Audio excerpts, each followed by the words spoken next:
Good afternoon, everyone. Again, thank you for being here. We're going to spend the next hour talking about intrusion and network analysis policies. My name is Paul Azzi. I am a cybersecurity CSC with Cisco. I've been in security for pretty close to 20, maybe a little over 20 years now, but 10 of those 20 years has been with Cisco. I do cover commercial accounts in the South, covering 7 states.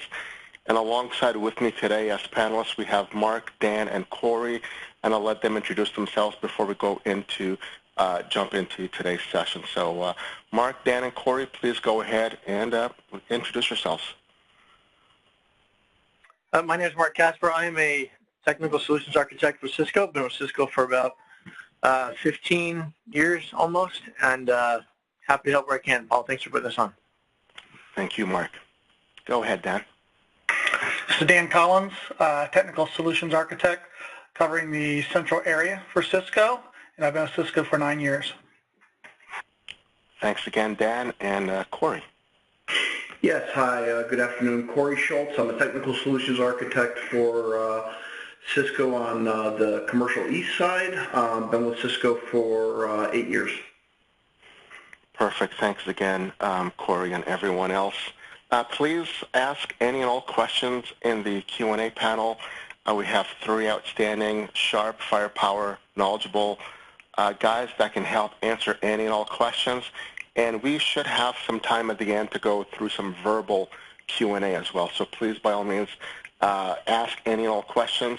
Although not a lot of slides, this will be very, very demo-centric, today's session, as they always are. From an agenda perspective, we'll talk about the differences between what you get from Cisco when you're deploying firepower. Essentially, there are some base policy layers that you start your intrusion policy with.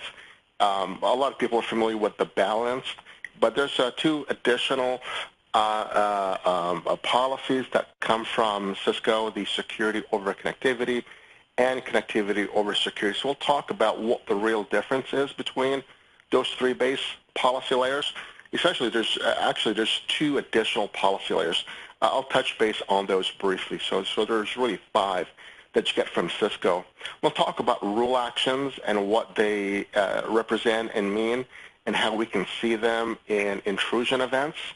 We'll talk about firepower recommendations, about how to tune an IPS rule, some of the actions we can perform with IPS tuning.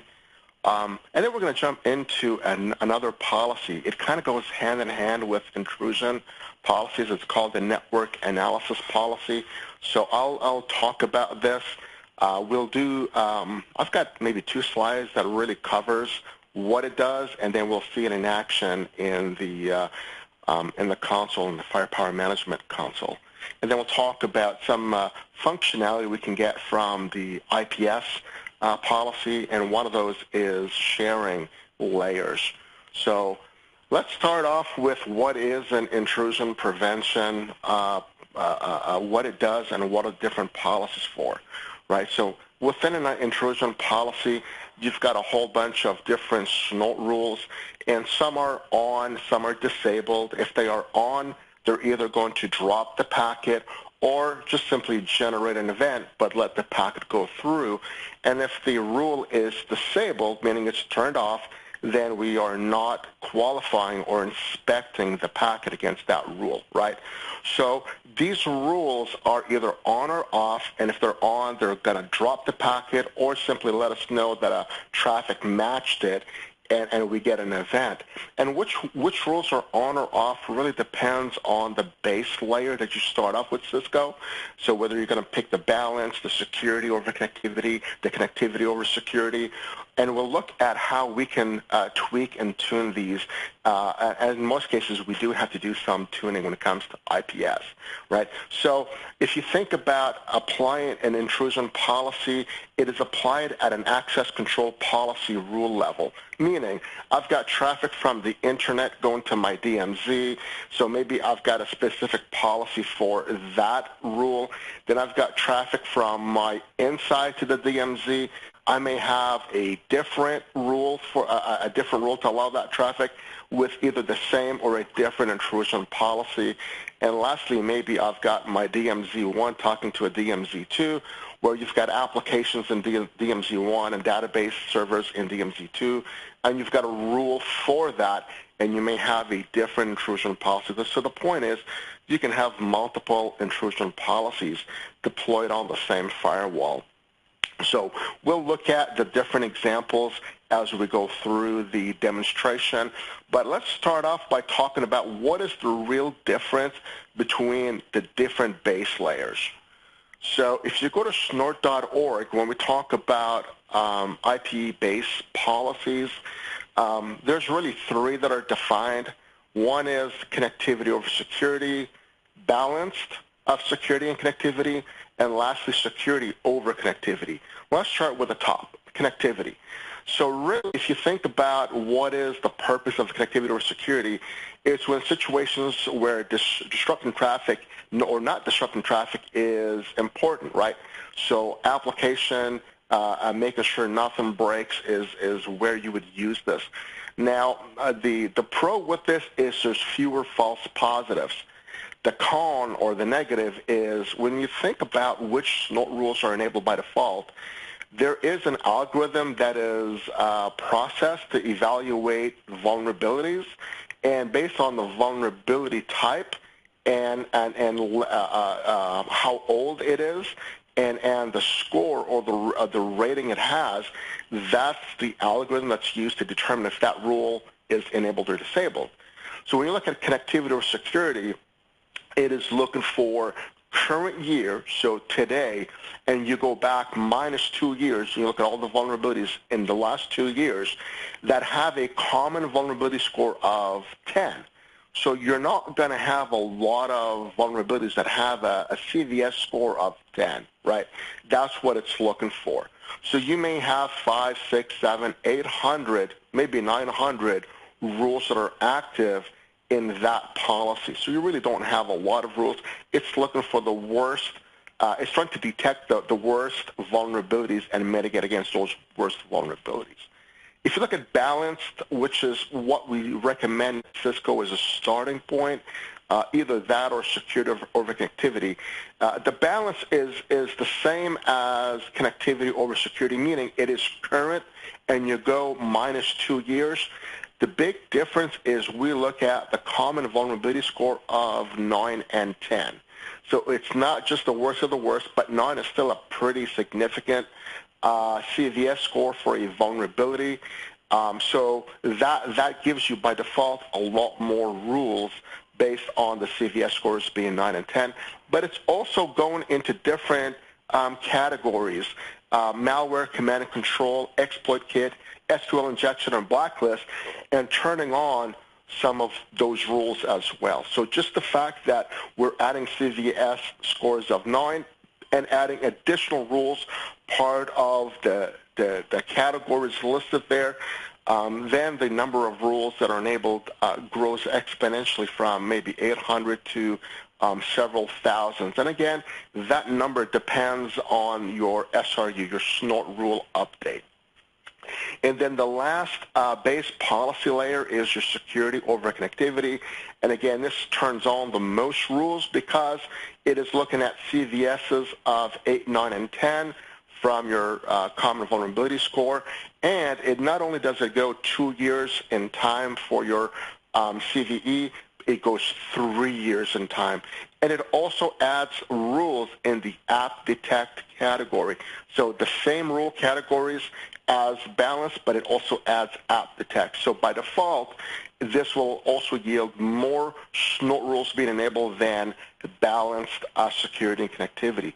So we can definitely leverage one of these 3 base layers and then use tuning as well as the firepower recommendations, which we'll talk about in a few more minutes, to tune that policy for our environment. Before we jump into looking at the different base layers and firepower recommendations, let's really understand what a SNORT rule is. So here's a great example of an Angular rule that's looking to detect an Angular exploit. Here we can see the rule is broken down into two sections. The rule header, and then you've got the rule body. So in the rule header, it's really important to note that you're always going to have the action. In this case, it's alert, then it's TCP, so protocol. Then home net and external net would be variables that call out an IP address. So my home net to my external, so that means traffic leaving my internal network going to my outside network. And then after home net is, after the IP, is the port. And in this case, we're saying from any source port going to HTTP ports. So again, that's another variable for the ports. So how SNORT would look at this is I've got a variable set that has a collection of variables, and these variables will have a value. Example, when you look at out of the box, the default variable set that comes from Cisco, home net has a default value of any IP address, and external net has a default value of any IP address. So that implies any traffic leaving my internal network going to any outside traffic over, or not outside IP, but any IP address over the following ports, which are defined in the variable, we're going to go ahead and force SNORT to go look at the body. So best practice is to not leave the default values of any, but to go ahead and give it an IP address. So if this is an Internet Edge deployment, maybe put RFC 1918 as your home net, and external net is anything but your home net.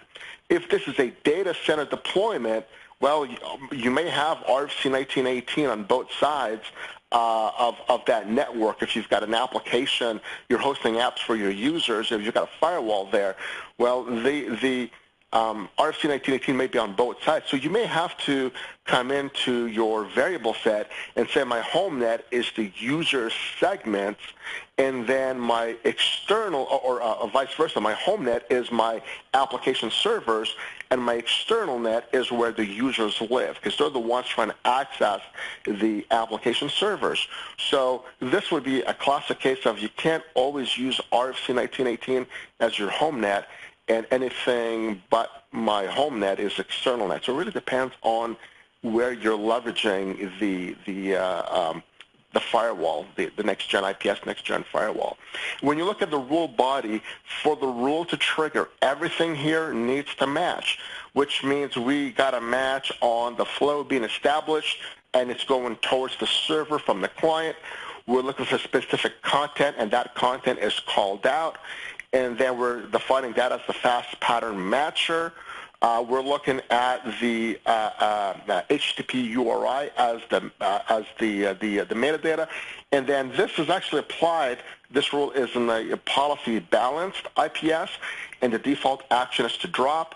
It's also in the max detect policy, and that is set to drop. And it's also in the security over connectivity, and it's also set to drop. And it's looking over traffic over HTTP, right? So this is what this is looking for. And once it matches this, it will go ahead and, based on the rule action, either drop the packet or generate an event.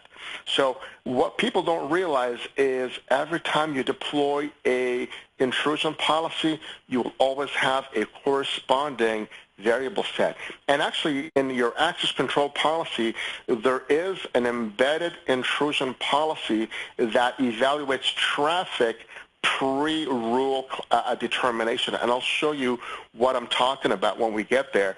And with that, there is also a corresponding variable set. So people don't realize this by default, but it's embedded in the advanced tab in the access control policy. So this is shifting gears to our access control policy.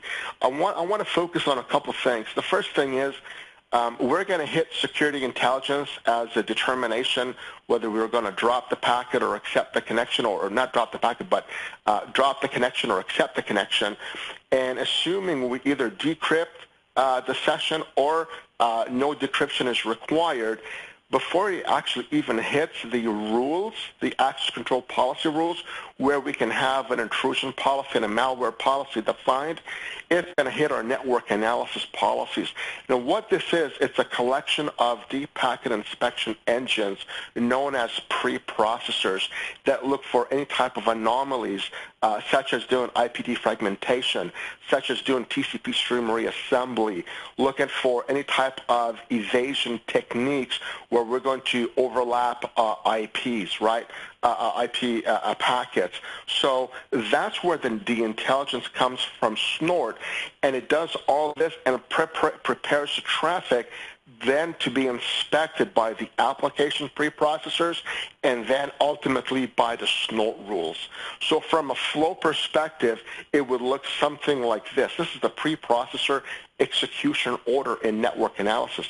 So once upon a time, these settings were all embedded in the intrusion policies. If you go back to Firepower 5.3 and older, these preprocessors were all embedded within the intrusion policy.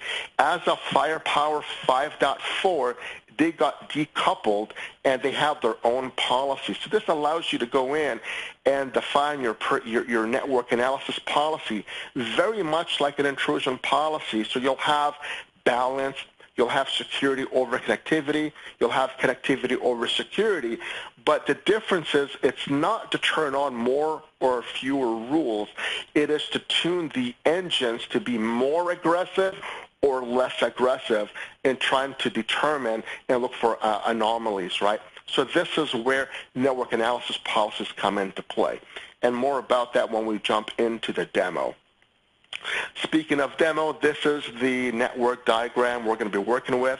Just to call out, I've got a virtual FTD running 6303, and I've got a virtual FMC equally running 6303.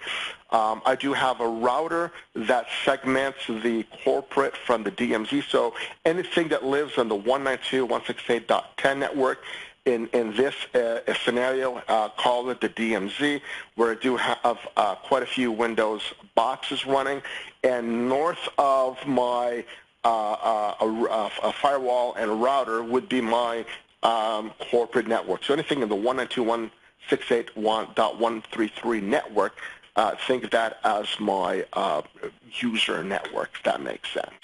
So let's jump into the demo, but before we do, please send us any and all ideas regarding future topics that you think might be useful. Any and all submissions are taken seriously, and we appreciate your feedback. So with that, let us jump into the GUI.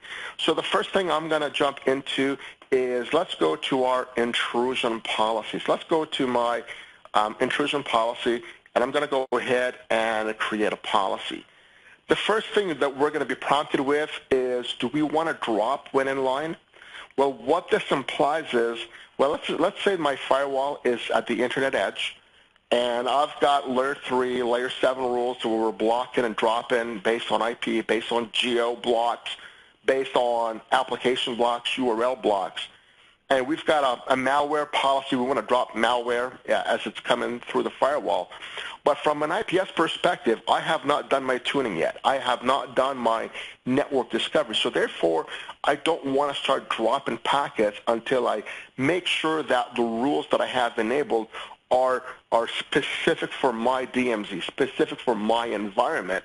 So you can clear this checkbox, and when you clear this checkbox, the packet will register in your event as blocked, but it will actually not block it. It's going to actually tell you, I would have blocked this had my policy been in line. So this allows you to perform to be in routed mode and to be in line with your firewall and to go ahead and start blocking everything except blocking the intrusion packets, right? So we're not going to block. So that's an option. So once you've done your tuning, you've done your firepower recommendations, you check the box, and now you commit your changes, you deploy the policy, and now within a few minutes, you just went from a passive IPS or IDS into a block and IPS.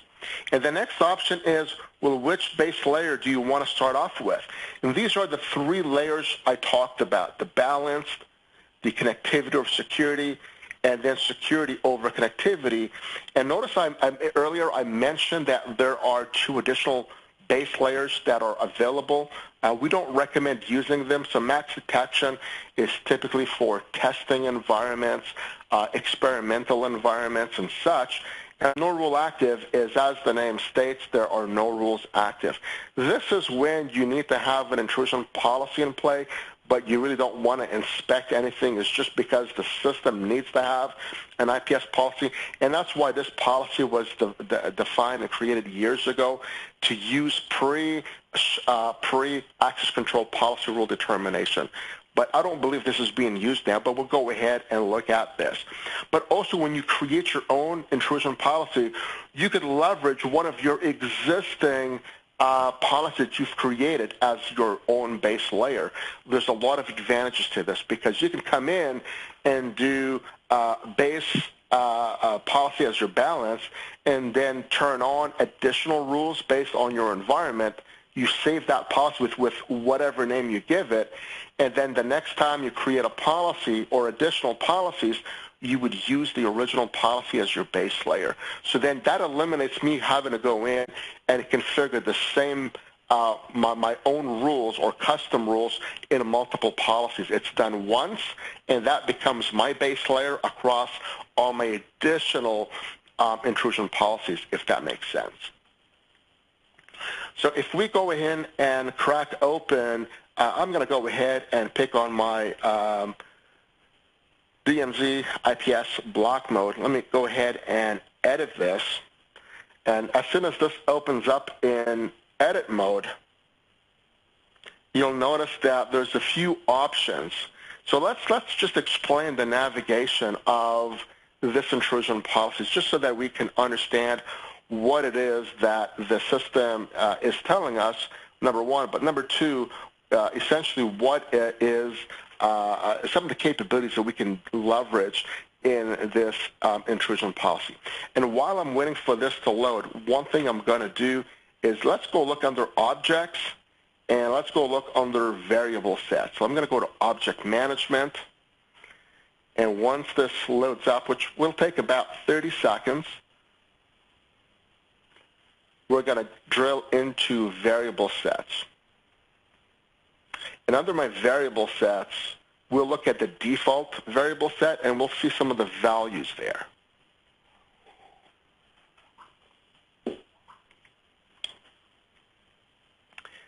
There we go. This has finished expanding. Let me click on variable sets. And I've got quite a few here, but I'm going to go ahead and review my default set. I'm going to edit that. And notice that let's look at a few of these variables, like the home net. Again, it's set to any value, any IP address. If you look at your external net, it's set to any value. So that means any to any inspected. Well, it doesn't make sense to inspect anything and everything, considering that if I'm looking at traffic going towards my data center, then you maybe want to define the source and destination so we can qualify what it is that we're inspecting. Also, if behind the firewall or behind the IPS is the .10 network, well, then your home net should be the .10 network, and your external net is anything but your home net. So how would you configure that? It's real simple. I would go to my home net, edit this, and then specify an object with a value. So maybe my DMZ is my .10 network. I'm going to include that into my home net, and then let me save this. And then my external net, which means anything that is not my home net, I'm going to go ahead and define I'm going to use home net and exclude that. So what I'm saying is external net is anything but my home net. So it's an easier way for me to define this. And the other thing to call out is notice that my DNS servers inherit the value of my home net, and then my the same thing with my HTTP servers, they inherit my home net. So this is saying, well, anything that lives on the 192.168.10 network can be an HTTP server, can be a DNS server. So just know that when you modify your home net, there are dependencies of other variables that reference the value of that variable, right? And again, if you look at HTTP ports, we're going to have quite a few, 147 to be specific, ports that are defined by default. So if we go back and look at a SNORT rule, that exploit kit SNORT rule, we saw home net, anything external net over HTTP ports. So anything that traffic-wise going over these ports, it's going to inspect. And if it matches any one of these ports with any one of the IP addresses, then it goes looks at the rule body. Hey, Paul? Yeah. I want to bring up a point real quick. If you go back to the variable set real fast where you did the home net. Yes, sir. I just want to reiterate a point you made earlier where you had it set to home net and the other one set to not home net. Mm-hmm. You want to be careful when you do not home net if your firewall is also looking for attacks on the inside of your network, so an internal user attacking another internal user. If you set the external net to not home net, the firewall wouldn't see that, right? Because it's an inside host attacking an inside host, therefore it wouldn't match that logic. So just keep that in mind if you're using your firewalls for internal and external. I would leave the external net set as any, and then set the internal net or the home net accordingly. So that's a great point, Mark. And again, I was going to bring this up when we covered the usage in the access control policy. So the one thing to really call out, as I mentioned a bit earlier, is that you can have an intrusion policy on a per rule basis.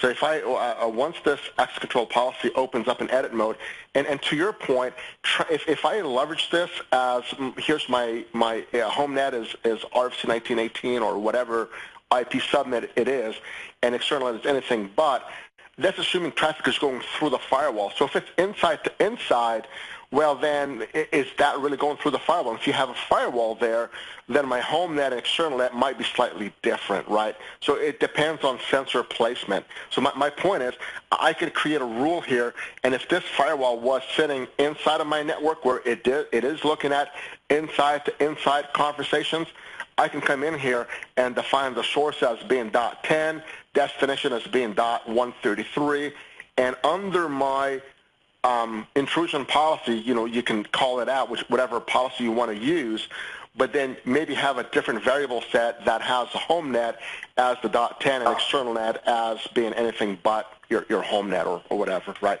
So it's got to match that rule. And again, you can have multiple intrusion policies within the same access control, and each one can have a different variable set. It just depends on your placement. But a good call out, Mark. Again, just know the flow, right? Know the flow. So let's jump into our intrusion policy. And again, here's that base layer that we have. We said drop when in line. I can come in here, click on the rules, and this is the rules accordion, so we can now filter on a variety of rules. Notice that basically these different categories classify based on what that rule is supposed to detect. So whether you're looking for Windows vulnerabilities and SNORT rules that are leveraged to detect and block, whether you're looking at malware, command and control, here's that category, and we can see we've got 4,900 plus rules. Some of them are set to disabled. Some are just going to generate an event, and others will block, right? So let's say I want to turn on all these SNORT rules on, malware, command and control. There's a couple things we can do. One is check the box and go up to the rule state and say, I want to drop and generate an event. So you can turn on that rule and override whatever action it has today by going in and changing that to a drop. If you wanted to do all of the rules, you click on the top portion under the GID or generator ID. This selects all the rules for me. So even though I can only see 25 rules and I've got 99 tabs worth, if you do it this way and you change the rule state here, it'll do it for all 4,900 rules. So this is a great way to come in and turn on or off some of the rules that are relevant for your environment, or irrelevant for that matter. And here is that exploit kit we were talking about a little bit earlier. So these are all the different categories available to me. So let's go look at that SNORT rule, which is I'm going to remove, I'm going to leave exploit kit here, and I'm going to go ahead and filter on 3.8. That SNORT rule was 38682, I believe. And here is that Angular exploit kit. If you highlight the rule, if you highlight it, there's a little show details at the bottom. When you click on this, it actually shows me the rule state of what it is. I can see the rule itself. I can click on documentation to get more documentation. It's been revised twice, and I can see the SRUs that in which this update came out. The first one going back to February of 2017, and then more recently, May of 2019, right? So from here, I can tell you if there was any thresholds or suppressions, which is filtering, right? So you can add it from here if required. So this is understanding what a SNORT rule is for this in this example. Firepower recommendations is certainly a best practice. So what are we talking about, firepower recommendations? Well, the one thing that we're going to get from firepower is passive discovery. When traffic goes through the firewall, we are building host profiles. To me, this is certainly a key differentiator between Cisco and anyone else. So if I go look at my network map, this is my network discovery of, again, all passive, of traffic going through. And as the traffic goes through, we can build what we refer to as a host profile. Under the host profile, I'm going to tell you what the operating system is, any and all applications and open ports living on that host. I'm going to pick on 10.12. I'll give this 10 seconds to load up, and I'll scroll down to the bottom and show you what Firepower is seeing as far as OS apps and vulnerability. So it sees this is a Windows 2008. It's got 43 open ports that it actually saw traffic going through the firewall, and it's able to determine the version in some cases and the application itself. And as you scroll down, it's given us some pretty good information here. If I scroll down to the very bottom, there is a list of vulnerabilities. Some are OS specific, some are application specific. So we can see the open port, we can see the application that's tied to this vulnerability, and we can see if remote execution can be leveraged for some of these vulnerabilities. So clearly, this is an advantage because now I can go to my IPS policy and say, go ahead and use recommendations, which I've already done, right? So I've done recommendations, and in my case, it turned on 7,149 rules to drop the packet. And it said, well, you know what? Out of your base layer, you don't have the following vulnerabilities, so therefore we can tune out these rules for you. So this is your first line of tuning.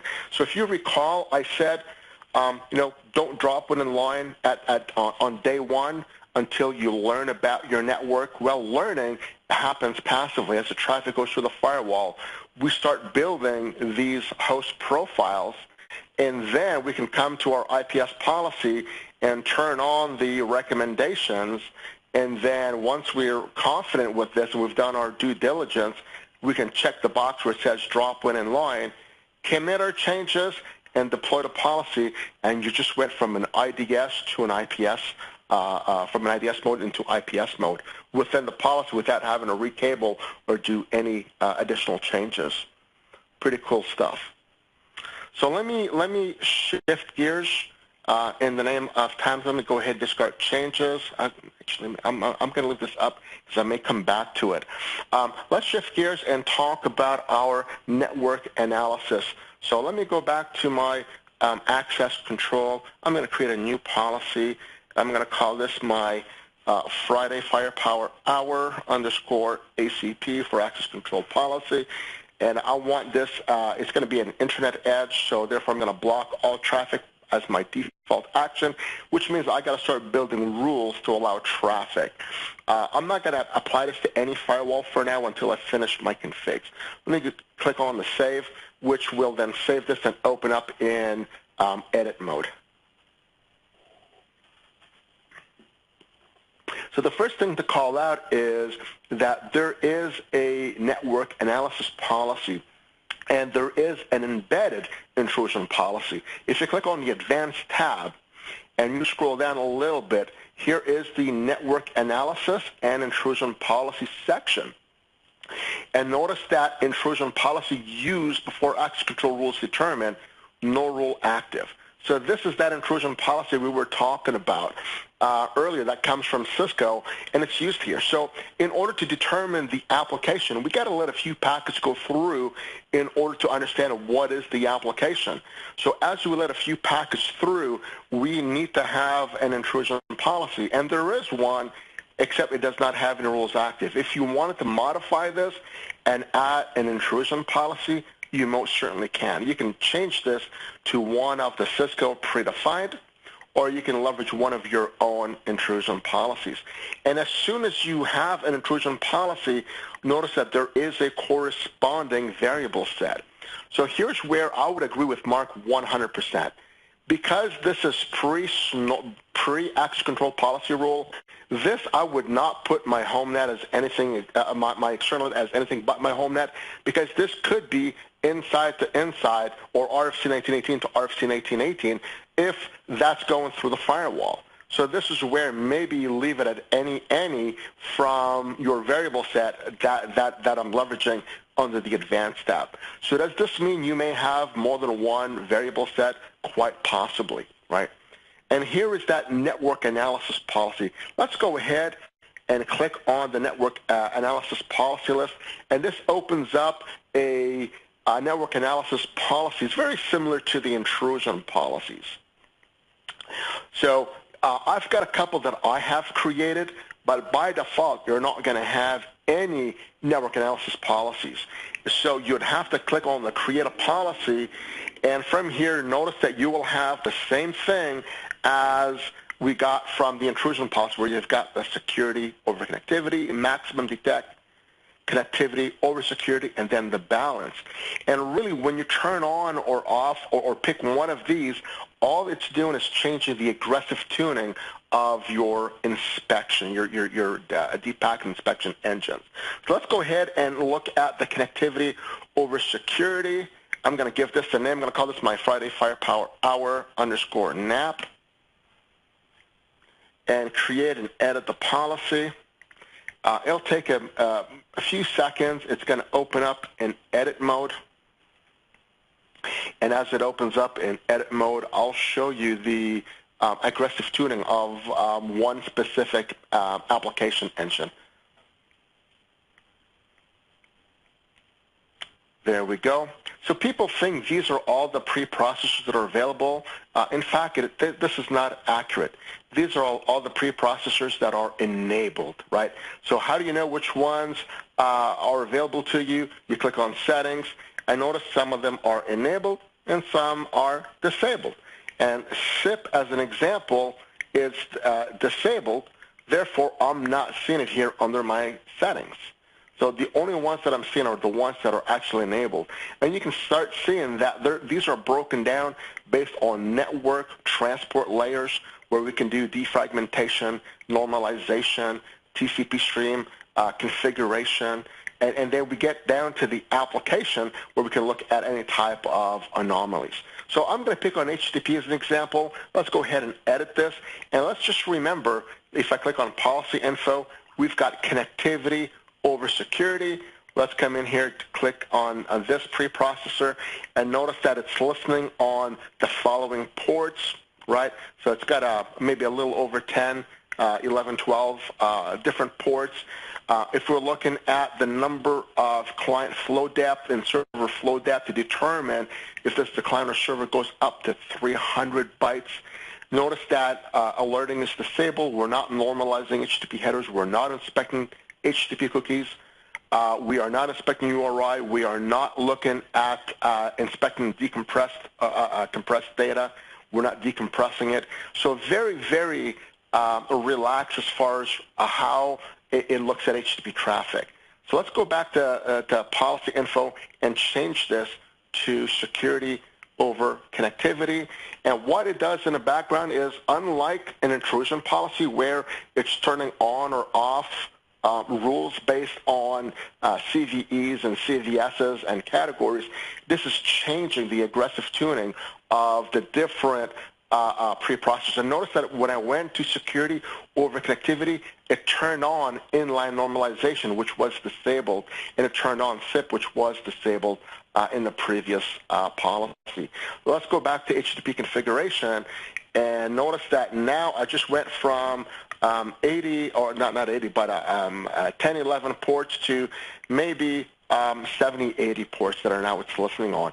And the fact that it says 0 bytes and 0 bytes for the client and server flow depth, it implies that there's no limit, right? I'm not looking at the first 300 bytes. There's no limit to how far I want to look deep into that packet. We are normalizing HTTP headers. We are inspecting cookies. We are inspecting responses. We are inspecting compressed data, which means you got to decompress it, inspect it, and recompress that. So this is what your network analysis policy does. So this sits in front of your IPS policy. It looks at all the network transport layer traffic to normalize, to look at the TCP. Is that part of a connection or not? If it's not part of a connection, is there a rule that looks for traffic that needs to have TCP connections that are already established? So this is the aggressive tuning that you can turn on or lack of based on your preprocessor settings. And again, we recommend balanced security and connectivity, just like the IPS policy. And again, notice when you do this, inline normalization and SIP are gone, right? So that's a great example to show you how we can tune this. So let me shift gears, and let's go back and look at my access control policy. So now that we've identified the rules, the intrusion policy, that we can have this pre-rule determination and where we can map our network analysis policy. When you go down to your rules, the first thing I'm going to do is add a rule, and as long as the rule action is allow or interactive block, I could apply an inspection policy to it. So it's important to note that when you're doing an inspection policy, you can have obviously several policies mapped to one access control policy, but to me it's always around, okay, well, what's the target, right? What are we trying to allow access to? If the default action is to block all traffic, is this internal going out to the outside? So is this my home network going out to any network? So then if this is the internet, maybe I'm more preoccupied with traffic most traffic that's going outbound, like malware, command and control, not so much trying to protect HTTP servers, because you're not trying to protect the internet, you're trying to protect your own network. And maybe I would have a separate policy for this. Maybe this would be my Internet Edge IPS policy, and here is the corresponding variable set based on home net and external net as an example. So I'm going to call this my home, or call this my inside out rule.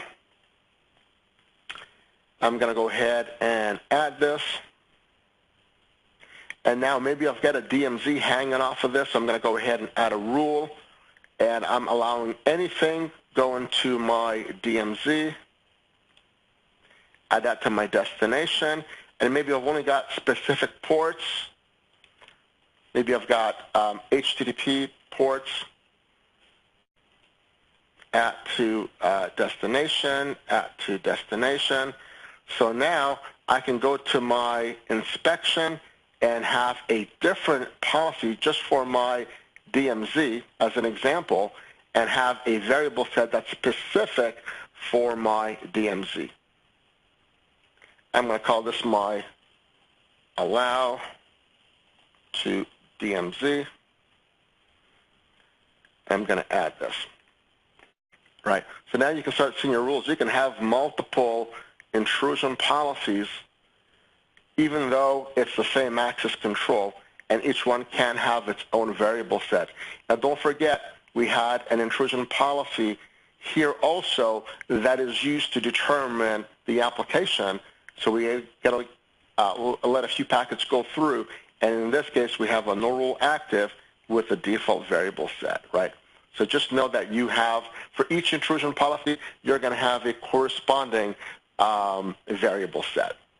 I'm going to shift gears and go back and look at my intrusion policy one more time. So let me close my host profiles.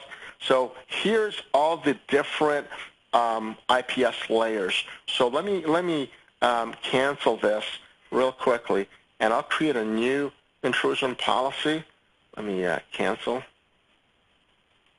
And while this is canceling, let me come here and go to policies and go to, actually, let me cancel that as well. I'll just wait for this to load up. Here we go, create a policy. I'm going to call this my demo, or Friday_demo IPS. And I'm going to leave balance, security, and connectivity. Let's go ahead and create and edit this. Give it a minute to expand and load.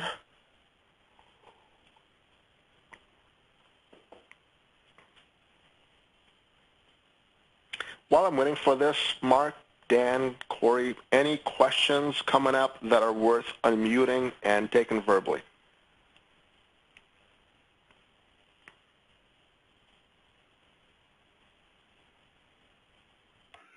So, Paul, there is a question here that we haven't answered yet. There's an option. The question is, there's an option to set an IPS policy on a rule or an entire access policy. Why or when would I use both? What is the order of precedence? I'm not sure if I understand the question, so maybe we can unmute that person in a few minutes, and we can go through that question out loud. I just wanted to cover one more thing, and I'll be done in about 3 minutes. Good deal.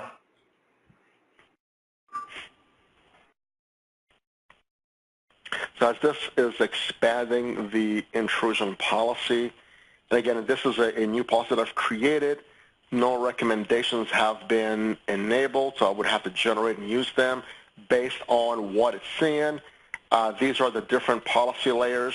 And again, the summary is based on my changes and the built-in layer. So all that to say, when you go click on the balanced layer or the base layer, it's a read-only. I cannot modify anything here. I can't check off the box, can't do anything except whatever state it inherits from that base layer, right? So any changes you do, it's got to be done under My Changes. So you can come up to My Changes, expand this, click on the rules, and by default, it's inheriting everything from the base layer. So here's all the total number of rules. They're being inherited from the base layer. So if you wanted to tune out your own meaning, my malware command and control, let's click malware command and control, check off the box. So whatever state they have under the base layer, I'm going to overwrite them. I'm going to say, let's go ahead and drop and generate the event. It'll take some time to go through and modify all these rules, but I want to show you that this actually will fit under My Changes, which is a layer. And the point behind this is you can make this layer, if you don't want to share or make your entire policy as a base layer for a different intrusion policy, you can actually share this layer. So I'm going to click on this, and I'm going to call this the malware -CNC rules, right? And this is what this is. It's malware CNC. And when you check this box that allow this layer to be used by other policies, as soon as you do that, this layer here within the intrusion policy becomes shareable. So if you were to create another policy and call it my branch office IPS policy, you can then insert a layer by clicking on policy layers and add a shared layer and go ahead and pick that shared. I don't have any the one I'm sharing is within this layer. But if I had another policy, it would pop up and said, okay, so here's that layer that you created. You can go ahead and add it, and it becomes a shared layer. So instead of coming in here and adding the malware command and control as an example for my 2, 3, 4, 5, 6 intrusion policies, you can do it once, share it, and once it is shared, you can then leverage this in multiple intrusion policies, which means to edit this, you have to come to the intrusion policy where you've actually configured this and where you've done the sharing. All the other policies that leverage this shared layer, it is in read mode only. You cannot modify it, right? It's only in read access. And let me come back to firepower recommendations since we have not used it here. If this is for my DMZ, so I don't want to go look at my 3,000 computers and look at all their vulnerabilities. I don't want to look at my 5,000 computers or whatever number. I just want the computers that are in my DMZ. So what this does is it tells it to go look at vulnerabilities in my host profiles, but only for this or the whatever networks you put in here. So what this does, it will then go crawl, look at the vulnerabilities based on the host that we've seen, that we've discovered, and then turn on the appropriate rules and disable the rules that are not required for that specific subnet or the specific subnets. With that, I've covered the difference between all the base layers. We talked about modifying rule actions, firepower recommendations. We talked about network analysis policies and how to create a shared IPS policy from a layer perspective and how to share that with other intrusion policies. With that, I'll be quiet. Mark, Dan, Corey, and we are open to take any and all questions at this time. And that's a good time. If you guys have any questions, raise your hand, and we will unmute you, and we will take your question verbally. We do have one question, Paul. So David, you can ask your question.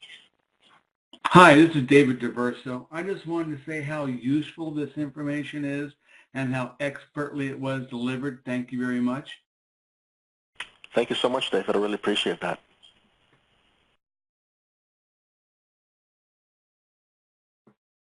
Any other comments or questions? I think you wanted... By the way, David, checks in the mail. I think you wanted to get clarification. Oops, so William, I'm going to unmute you, just warning. Never like to do that by surprise. All right. Yeah, thank you. William. Sure. Hey, William. Yeah, I think you actually touched on this a little after I put the question in, but so within the access policy on the advanced tab, you have the the network analysis and intrusion policies. And it reads, intrusion policy used before access rule is determined.